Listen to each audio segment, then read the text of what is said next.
Shalom Aleichem Rabotai, we're continuing, we're back. We took a few weeks off, we had holidays, we had a bunch of things happening. But we are continuing the Chatzar Yosef class. We're in chapter 9, section 2. Section is entitled Smartly Stupid. A very interesting oxymoron, which we will explore B'ezrat Hashem. As is our custom, we will read the story, because we restarted, this is part 2 of this video is part 2 of this section. So we already started talking about the Gemara in the previous video, but as is our custom, we're just going to read the story quickly in the Gemara and go straight into where we left off, which is in the Amudei Chatzir, the commentary section. Says the Gemara on page 99, when Rabban Yochanan ben Zakkai reached there, right? This is the aftermath when they were able to sneak out the body, or really he was alive. They were able to sneak out Rabban Yochanan ben Zakkai outside of Yerushalayim to go and speak with the Romans. When he reached over there, which means the Roman camp, he said, "Peace be upon you, king. Peace be upon you, king. Shalom aleichem, melech. Shalom aleichem, melech." Vespasian, who was the Roman general in charge of the siege of Yerushalayim at the time, he said to him, "You are liable for 2 death penalties. One, because I'm not a king, and yet you call me a king. And therefore, if I'm a king, why didn't you come to me until now?" Rabban Yochanan, I'm sorry, I skipped something. So the first one is because he called him a king when he's not really a king. And furthermore, the second reason why he's liable for death is because if I'm really a king, if you believe that, why did you wait so long? It's been 3 years. 3-year siege. Why did you disrespect me in such a way? You should have come out right away and negotiated with me. Why you make me wait for 3 years? And Rabban Yochanan ben Zakkai said back to him, "As for that which you said, that I am not a king, in truth you really are a king. Since if you're not a king, Yerushalayim will not be handed over into your hands." And he goes through several proofs in the verses to prove that. As it is written in the Torah, in the prophet Isaiah 10:34, it says, "And Lebanon will fall by an Adir, a mighty one." Adir means a mighty one. And he explains, mighty one means only a king. As it is written in another verse in Jeremiah 30:21, "And his mighty one shall be from his midst." That's talking about the context of a king. And Lebanon, in the previous verse, when it says Lebanon is going to fall to a king, what does it mean, Lebanon? Lebanon means the temple. It's talking about the temple, the Beit HaMikdash. As it is stated in another verse in Devarim, the good mountain and the Lebanon, which means the Haratov Lebanon. That's what Moshe Rabbeinu said in the end of the Torah, in referencing the site of the temple. And as for that which you said, that if I'm not a king, if I am a king, why didn't you come to me until now? Why'd you wait so long? The answer to that is the Bar Yonim, the Zealot group, the gangster group of Jews that were running everything inside, they are amongst us and they did not allow us to leave. They didn't let me come to you. So I had to devise a plan to come to you. Vespasian said to him, "If there is a barrel of honey," this is a very interesting part, the most interesting part of this section, where he gives him this weird parable, this weird example that we have to dissect and see what it means. Vespasian says to him, "If there is a barrel of honey, and the derakon is wrapped around it," derakon probably from the word dragon, referring to a serpentine-like snake creature. If there's a barrel of honey and a derakon is wrapped around it, wouldn't they break the barrel b'shvil derakon, which means on account of the derakon? Wouldn't they break the barrel on account of the derakon? Rabban Yochanan ben Zakkai was silent, didn't say anything, didn't answer. Rav Yosef, and some say Rabbi Akiva, who were later rabbis who talked about this story in the yeshiva, whenever they would recite the story, Rabbi Yosef, and some say it was Rabbi Akiva, who would say about him, about the story, the following verse. And they meant to pin this verse on Rabban Yochanan ben Zakkai. And this verse is in Isaiah 44:25. It says, "He who turns wise men backward and stultifies their knowledge." Implying that at this moment, God, the heavens, intervened with Rabban Yochanan ben Zakkai's knowledge and stultified it. What does that mean? Blunted it. Barricaded it, reduced, right? That's what was being implied here. Then these rabbis who were speaking about the story, what do they say? He should have said in response to him the following. This is the answer Rabban Yochanan ben Zakkai should have gave to Vespasian in response to that weird parable. He should have been the following. In such a case, we take a tzavta, which means tongs,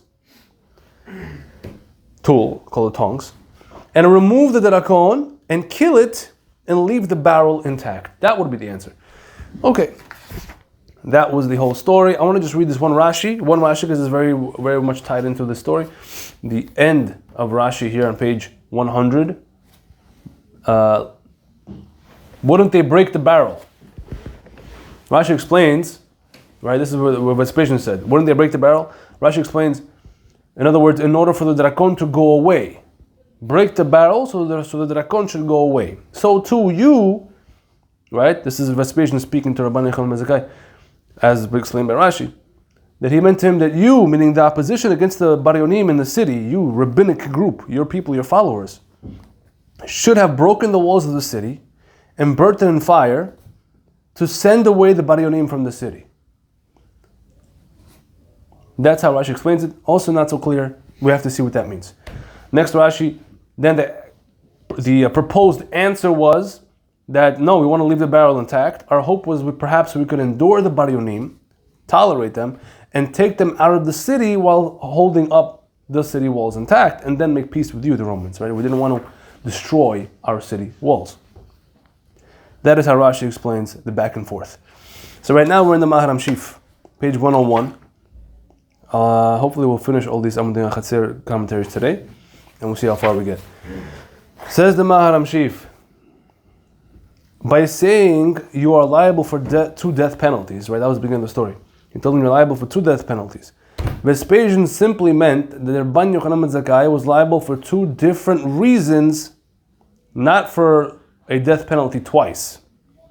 Since a death penalty can only be executed once per person anyway. So it just gives you a little, detailed nuance over there. Where he's trying to say that he doesn't mean that he's, a person can't die twice. You die once. But isn't it like how, American courts are you get 2-3 life sentences? Right, that's the American court. It doesn't make sense. You get 150 years in prison. Okay, Chazak Baruch, who's going to live 150 years? Just say life in prison. And that's their system. But here, Rashi was just explaining that he was liable for two different reasons. Okay. Isn't it also there is two different types of death? Spiritual and there's different types of executions, yeah. 4 different types of executions. Isn't it a death? There's only one type of death. No, but I'm saying, don't you that spiritually you're also dead, you're cut off and then you're talking about karet. Yeah, so that's not called dead. Physically? No, it's not called dead. That's called karet. It's called cut off. It's called shunned to the side, but you still have a chance to come back. You can always make teshuvah.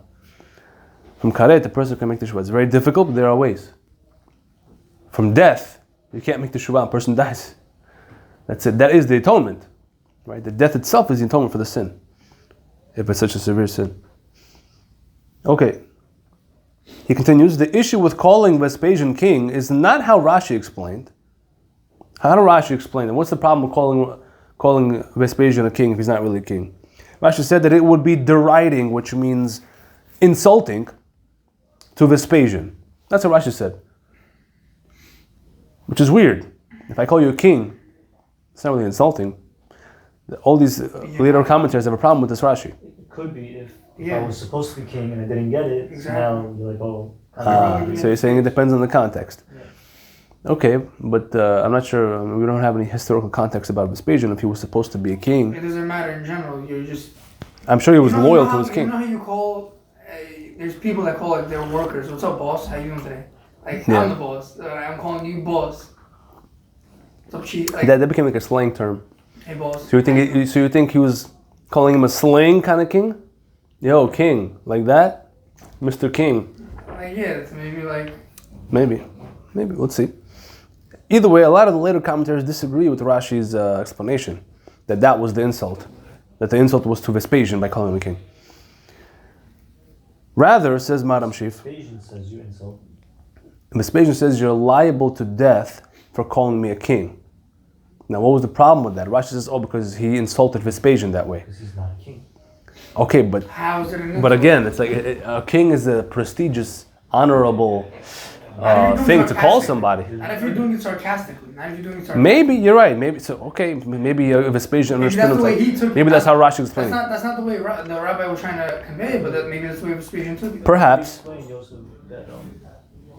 Because if the king found out that someone else was... So that's what everyone else is saying. Right. So here, the Maharam Shef says over here, rather, if the actual Caesar were to hear that someone called Vespasian the king, and Vespasian did not protest it, it would be considered that Vespasian agreed and is thereby in open rebellion. Right? If the king is standing here, I'm not the king, someone calls me the king, and I stay silent, there's a concept in halakha called shtika kada'ah. Silence is like acceptance, which means I accept I'm the king, which means I am openly saying you are not the king, and therefore I'm in rebellion. And that's what the Maharam Shif says. Also the Maharshal, I believe, said that a lot of the later commentaries explain it this way, that that's the problem with calling Vespasian king. Now it makes sense, but Rashi has his explanation, which we have to understand as well, where he said it's an insult to Vespasian. Okay. For that reason, Rabban Yochanan ben Zakkai was liable for death, like we explained. Okay, that's how Maharam Shif explains. Regarding Vespasian's parable, right, the story with the Drakon, it seems that the snake is wrapped around the barrels, and when one tries to strike it in order to kill it, the barrels break as collateral damage. Since, I should say by default, they were usually made of earthenware, which is brittle, right? So their barrels used to be made out of earthenware, clay-like material. So if you smash it with strong enough force, it'll shatter. Okay? So again, what is he saying? How does he explain the parable? He's saying the snake is wrapped around the barrels, and when one tries to hit the snake in order to kill the barrels, if you won't get the snake in your first shot. It's very elusive. So you might hit the barrel, and by doing that, you know in your mind that the barrel might break, but it's worth it for me to get rid of the snake. Even if you do hit the snake, you're still going to potentially break the barrel. Right. There's a very high chance you're going to break the barrel. That's the point, right? So too, Vespasian meant that they should have destroyed the walls of Yerushalayim from inside the city if they had to. Meaning, listen, he's saying that Vespasian was telling Rabban Yochanan ben Zakkai, you should have gathered up your legions, fought the Bar Yonim, and if the walls break as collateral damage, so they break, in order to get rid of the Bar Yonim. Then I'm stuck with another problem. Yeah. What kind of solution to that? No. To the problem of the Bar Yonim, what kind of solution is that? No, because you have to go back in the conversation. Hold on. You got to go back in the conversation. You got rid of one evil for a worse evil. No, you don't get it. The point was this. The conversation went as follows. Vespasian asked him, what took you so long? Rabbi Yochanan ben Zakkai said, the Bar Yonim didn't let us. So then Vespasian offered a solution of what you should have done with the Bar Yonim. He's giving that solution like he would have, if that person would have came earlier, he would have had to change your heart and be like, you know what, let's stop the siege. No, because you don't get it. No, not stop the siege. No, everyone understands they're not going to stop the siege. The whole difference was how many Jewish lives are you going to lose here? Do you understand? Hold on. There's not a guarantee that if I come to Vespasian that I'm going to lose less Jewish lives. Listen, yes there is. Rabban Yochanan ben Zakkai would have came up to him, they would have negotiated. You want to take the land, you want to own it, fine. It's yours. Just don't kill us. Much less would have died. The more they fought back because of the Bar Yonim making them fight back, shooting arrows over the walls, throwing oil. They used to pour hot oil over. There's a lot of history about this. Look up the Roman-Jewish wars. When they ran out of arrows and weaponry, they used to take hot oil, cook it, bring it to the top of the wall, and as the Romans would climb, they poured it over them. Right? So the more you're doing that, the more you're instigating the fight, the more the Romans want to kill you back. Now the Romans' point is, by fighting a Bar Yonim and then destroying the walls, now I have no other protection against the Romans that are coming my way. Right, but again, his point was the rabbinic ones, the rabbinic groups never wanted to fight the Romans. They always wanted to negotiate. But now you have less of negotiation here, because now you have no walls to protect you. So now they can do whatever they want. Right, but they were willing to do that. The walls were there. They could have survived. Remember we said how many 21 years or whatever it was.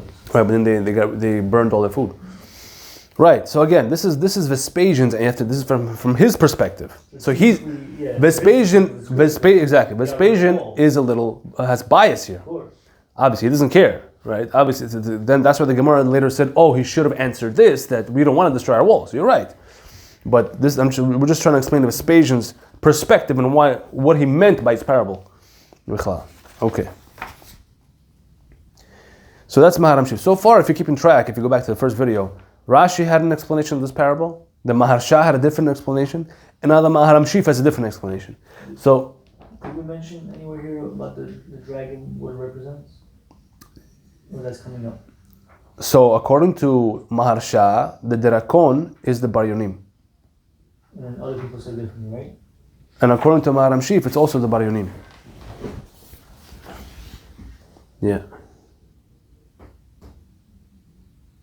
So far everyone says the Bar Yonim. Rashi was not clear at all. Okay. We don't know yet. I mean, it's not clear.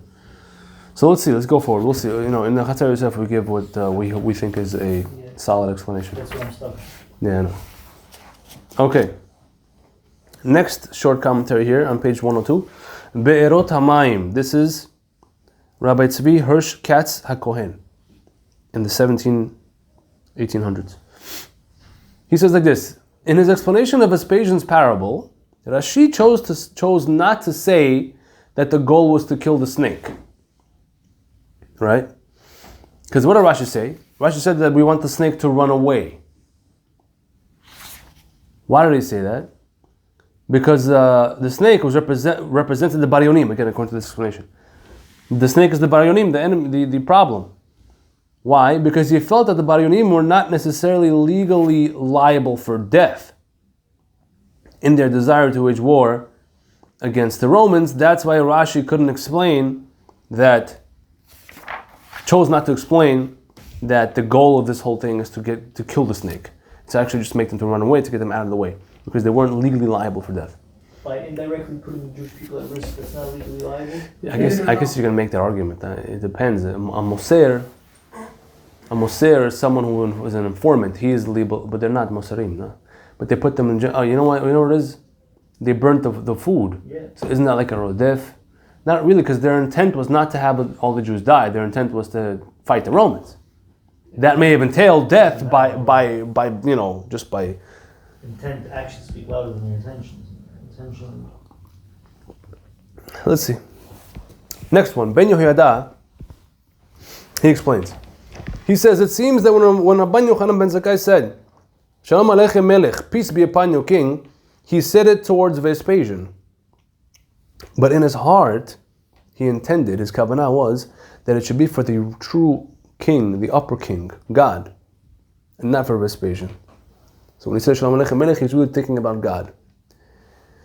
We find that David does the same, according to the Zohar. You have the source on the bottom. There's an episode that David did that. Daniel the prophet also did that. All the sources are on the bottom there. That they would, when they would speak to a goy king, they would say Shalom Aleichem Melech, but in their mind they really had their intent towards God. It's not the same thing as if they would bow to an idol, but they're really bowing towards God. Does that work there? Yeah, but it's still not allowed. And then bowing is much worse. Here it's just saying greetings. It's different. So my colleague, meaning the colleague of the friend, the chavruta of the Ben Yehoyada, whose name was Abenu Yaakov, Ben Ishchaz Chavruta, he explained further that the reason he repeated it twice when he met Vespasian was because a king needs peace from two places. From his ministers locally and from the other kings of subordinate kingdoms, of other satellite kingdoms. He needs peace from those people and peace from within. In other words, peace within his kingdom and peace interrelations with other kingdoms. Right? So that there would not be a rebellion against him. That's why he said it twice, because it's fitting for a king to have peace from those two things. The reason why Rabban Yochanan ben Zakkai chose to use the term Adir, which means a mighty one, rather than simply just saying Melech, right? Because Rabban Yochanan ben Zakkai, when he proved to him that he must be a king, because only a king will take over Yerushalayim, he brought him a verse that says, and Yerushalayim was taken by an Adir. Adir means a mighty one, but it also means, in the context of a king. So why did he choose that term? Because with the term Adir, he is hinting at Esav. And Esav was the ancestor of Rome, as we know. Rome came out of Esav. Esav begot 11 chiefs. Out of his offspring came out 11 generals, chiefs. And they're all listed in the Torah at in Bereshit 36, chapter 36, at the end over there. which correspond to the 11 spirits of impurity. This is a very deep concept where these 11 chiefs, each one of them correspond to the 11 forces of impurity, so to speak, in deeper wisdom. And this is hinted in the word Adir. Why? When you break up the letters this way, Aleph, Dalet, Yud, and Resh, that's Adir. When you break it up, Dar, Dalet, Resh, Yud, Aleph, which means dwells with the 11. Dar means to dwell. Yud, Aleph is a numerical value of 11. So that's why he said to Vespasian, because his ancestors, Esav, who created these or seeded these 11 forces of impurity, that's why he called them Adir. Call any of them Adir. Is it serious? Any of the Romans, yeah, sure, yeah. But this one was, he had to be he was a person of stature, that's why he said it to him. You did serious research on this one. This is the Ben Yehoiada says it straight out. The honey, okay, now he's going to try to explain the parable. The honey in Vespasian's parable, according to the Ben Yehoiada, is a metaphor for Israel. The reason is because honey is an ingredient that invalidates an offering. As it says, for you shall not cause to go up in smoke any leavening or honey as a fire offering to Hashem. We see this pasuk every day in Korbanot. The Torah forbids you to put honey on any sacrifice or chametz. Right? The Beit HaMikdash was kosher for Passover all year long. Chametz is never allowed. Okay. Wait, what do you mean? What do you mean? You cook bread in the Beit HaMikdash. No, it was not chametz. Challah. It wasn't chametz. You're They talking. cooked matzah? Yeah, Is that a challah? it was not Wasn't chametz. it a challah? Didn't they say it was challah? A challah just means a special shape of a baked loaf. As long as you follow They made matzah in the kosher shape of Passover, challah. yeah, they had a special mold that had to be a specific shape. It was like a very unusual horn-like shape. Yeah. So all those, I don't remember ever learning that. Look it all up. that was hamotzi or was it? Is that considered their It's- bread? Yeah, it's still amotzi. Considered their bread. Yeah. God calls it as bread. Korban lachmi. My korban is my bread. Yeah. There's a machloket. What do we actually say now? Nowadays, no Beit HaMikdash. If we want to eat matzah on a day that's not a Passover, do you say hamotzi or mezonot? We say mezonot, but Ashkenazim rule it's hamotzi. Yeah. Okay, we'll take it into that. So the honey is Israel. The reason is because honey is an ingredient that cannot go on offerings. So too, Israel itself had become invalid for heavenly standards at that time in history. Right? Because it comes from like a non-kosher animal. What, honey? No, honey is kosher. It comes from a non-kosher animal. I'm saying that's why. It's created by a non-kosher animal, but you're asking why. No, the Torah says you're not allowed to put honey on it. Why? Look into it. Baal mind, take it for granted. The Torah says you can't put honey on the sacrifice. Why? Because Israel itself had become invalid also from heavenly standards. And Hashem no longer had a desire to have them serve in his temple or dwell in his holy city anymore. That's why in that parable, he happened to use honey. It was divinely assisted that he used that. Because honey is something not accepted by the temple. So too, the barrel is like the walls, and what's inside the barrel is the honey. And who's inside the walls of Yerushalayim? Jewish people. People who And aren't they- accepted by the temple. Yeah, at that point they were already rejected. They were rejected because again, they were a sinful generation. Yeah. A little inconsistent because now you're saying the Baryonim are the dragon, but they're You're saying- outside the walls, and now we're not considering them Jewish. So this is according to this, you have that problem, right? So let's see what he says. I think Vespasian knew all this stuff because he was the one who came up with the analogy. Either that, or a lot of times that Ben Yehoiada says, why does a certain goy in a certain story in the Gemara say a certain thing? Oh, it was divinely assisted because of this Torah concept. I mean, divinely they inserted those words in their mouth. That's how he explains a lot of these things. So he says, the Baryonim are the Drakon. Another person, another Chacham, who's saying that the Baryonim are the Drakon. That's already three people. Big people. Yeah. Baryonim are the Drakon in the parable, to hint that they are doing the work of the primordial snake, the original Nachash in the story of Bereshit. They're doing the same work as him. Why? What did he do? That Nachash, he brought death into the world through his actions. Right? He made them eat from the tree, and by doing that, God said you're going to die, and the death is in the world. Who's the biggest murderer in history? No one ever thinks about this. Who is the biggest single murderer?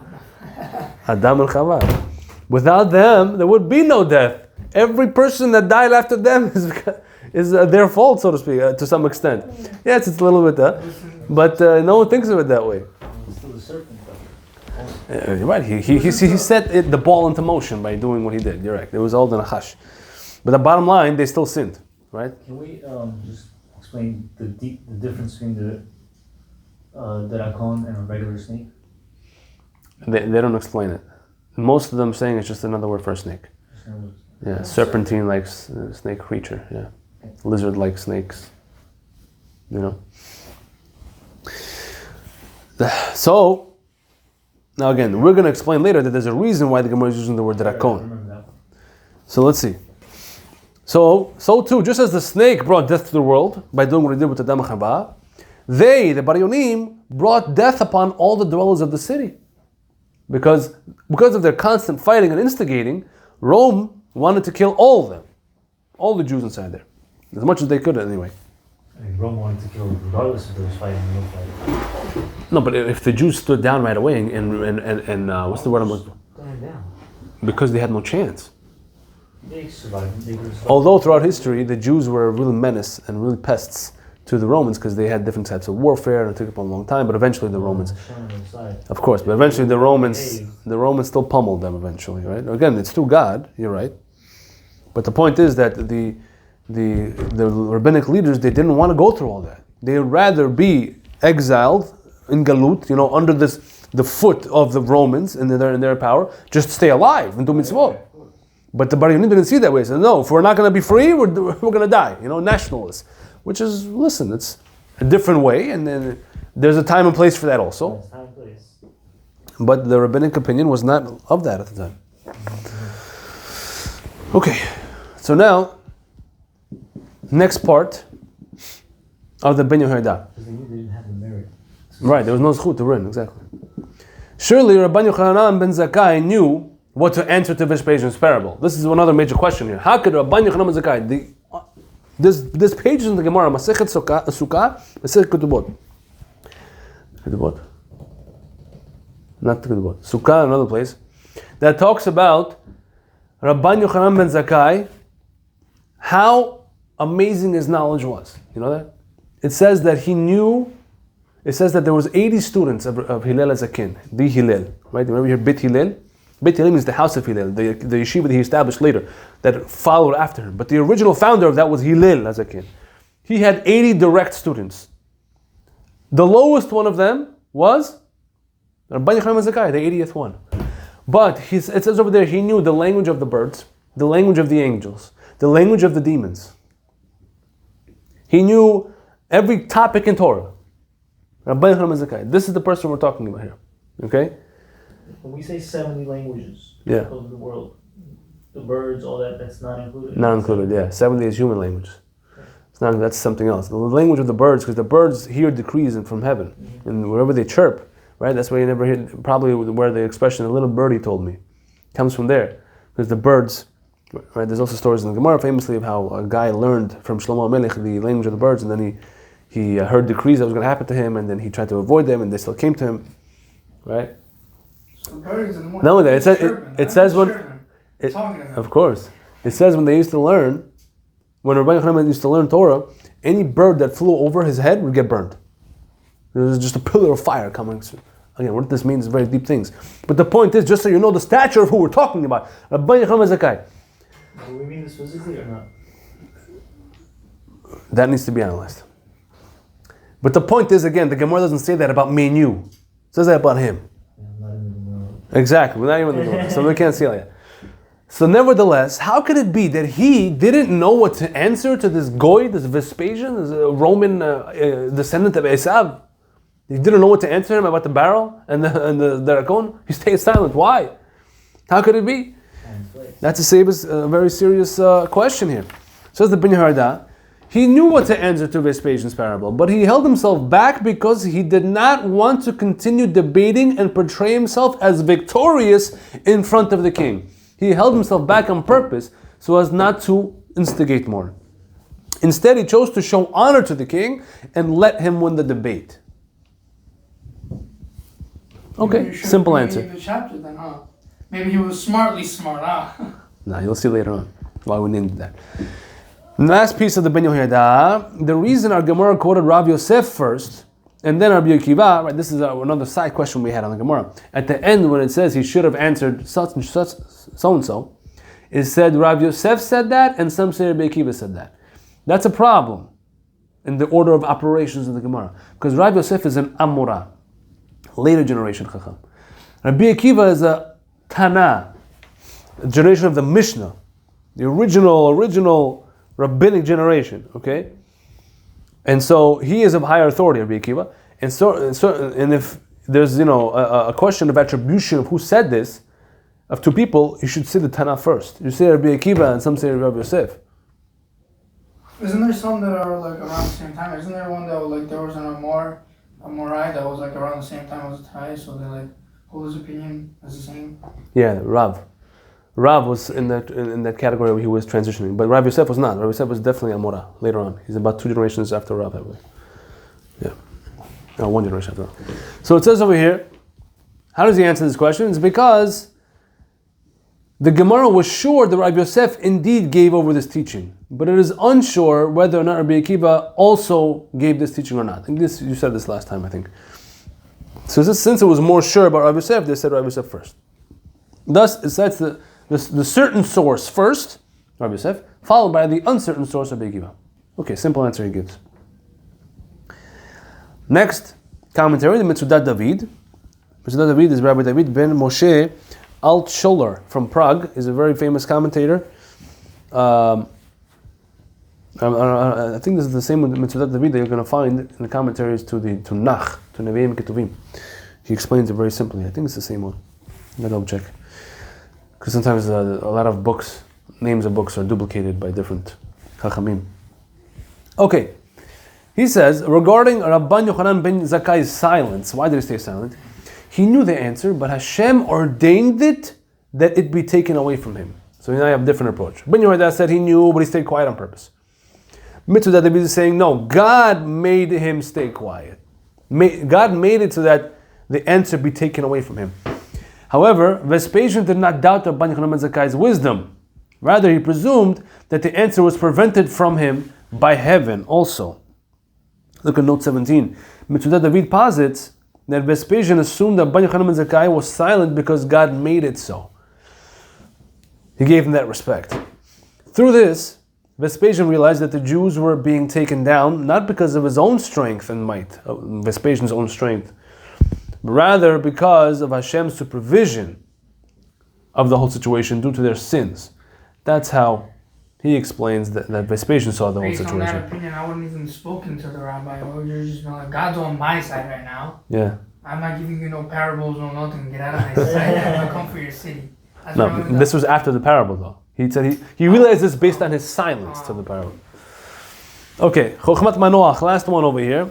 Chochmat Manoach explains, we cannot say that Rabban Yochanan ben Zakkai was missing the answer and that he should be called foolish, as the verse in Yeshaya 44:25 says.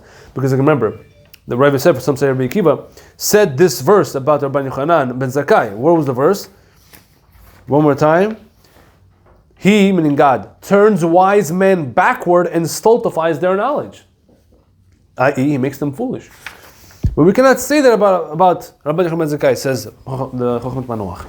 Rather, he surely knew how to answer. He must have known how to answer. But in his great wisdom, he intentionally remained silent so as not to embarrass the king and cause a disgrace to his honor. So he's in line with the Ben Yehoyada. Therefore, in the verse Yeshaya 44:25, the phrase is like this: Meshiv Chachamim Ahor. That's the Hebrew of the verse. And the Hebrew just changes everything. You have to know the Hebrew. Meshiv Chachamim Ahor, translation, turns the wise ones backward. It means that the wise ones themselves sometimes turn backward. It doesn't mean that they're being controlled by an outside force making them turn backward. It's them themselves. And hold back their answer, even though they're able to answer the correct answer. It takes a lot of skill and knowledge to do that. Thus, it is supported. This is supported by the specific usage of the word ahor in the verse. Ahor here we use it to mean backward. which is normally used in the context of walking, however, such as in the phrase Veshav Ahor, and he retreated backward. We find that in Tanakh also, right? The word Ahor, it doesn't just mean backward, it means moving backwards, actually moving backwards. In the same sense here, the answer was prepared and available in his mind, for sure. It was present, it was there. He just chose to retreat it back, to walk it back. So he has the same opinion that Benyo has. Yes. A further proof for this stance comes from the end of the verse, which says, and stultifies their knowledge, which is talking about foolishness. Since the end of the verse is talking about foolishness, then the first part of the verse, turns wise men backwards, cannot also be talking about foolishness. Why? Because that would be redundant, and the verses are not redundant. Everything is different and nuanced and specific, right? You don't find a verse in the Torah that says the same thing twice in a row or 3 times in a row without some sort of meaning. So here, when the end of the verse says stultifies their knowledge, that surely means foolishness, making someone's knowledge less, right? Stultifying, blocking their knowledge. That's for sure means foolishness, not smart. So therefore, the first part of the verse can't be saying the same thing. It must mean something else. So what's the first part of the verse? Turns wise ones backward. That's not talking about foolishness, rather it's talking about smart. That's a smart thing to do. So the first one we're saying that the guy himself holds back his answer. Yes. Makes himself look less. Yeah. Right? And the second one is heaven. Yes. Stultifies, blocks that knowledge that he has. It seems like it. Let's read the last line. Therefore, only the second part of the verse and stultifies their knowledge is talking about foolishness, whereas the first part of the verse, turns wise men backward, is actually talking about wisdom. So he doesn't say that exact point that you said. That heavens, if you read the actual Chacham Noach, he seems to be trying to present the case that heaven is not intervening here. That the whole praise is the wise man himself holds himself back. So what is it without heaven then in this verse? What's the difference between the first part and the second part? The first part is talking about a wise thing to do that a wise person sometimes does, which is hold back his answer. Okay. The second part, however, is talking about foolishness. Stultifies their knowledge. Who is stultifying? That's the question he leaves open. That he doesn't really address that clearly enough. If I have knowledge to say the answer, and Right. what is stultifying my knowledge? Stultifying the knowledge means it's not there. The knowledge is not there, b'chlal, to even give the It's answer. not even there. To give the answer. Stultifying is I have it and something's happening. No, stultify So I don't even is have to it. remove, to cut off, cut down. Not even giving that knowledge. Right. It's not even there to be given. And the first one, it's there, but you walk it back. Right? Achor, you're holding it back. But it's there. The first part of the verse. Second part of the verse, the answer is not even there. That's talking about foolishness. It's so long, it's hard to say. No, trust me, it's not. This is really only, 3 pages. it's 2.5 pages. You haven't seen the long ones yet, man. You haven't seen the long ones. Woo. Okay, how much time we have? 5, 6, 3 minutes. Okay, I mean, is there a point of starting now? I don't know if you want to get to the first paragraph. First paragraph's like a couple of sentences. No, it's up to you. No. No. We're going to stop here because there is a lot to get into, and I don't want to go halfway and then leave it at that. So next week with Hashem, we're going to do the whole Chasar Yosef if we can. We're going to clarify all these questions. What exactly does the parable mean? What's the honey? What's the drakon? What does it mean to stultify your knowledge? Is it a smart thing to hold your answer back? What is smartly stupid? A lot to be discussed, and at the end there's a very deep concept. It's hard to explain. I honestly think it's going to take 2 lectures, but with God's help, we should be successful. Baruch Adonai Olam. Amen. Amen.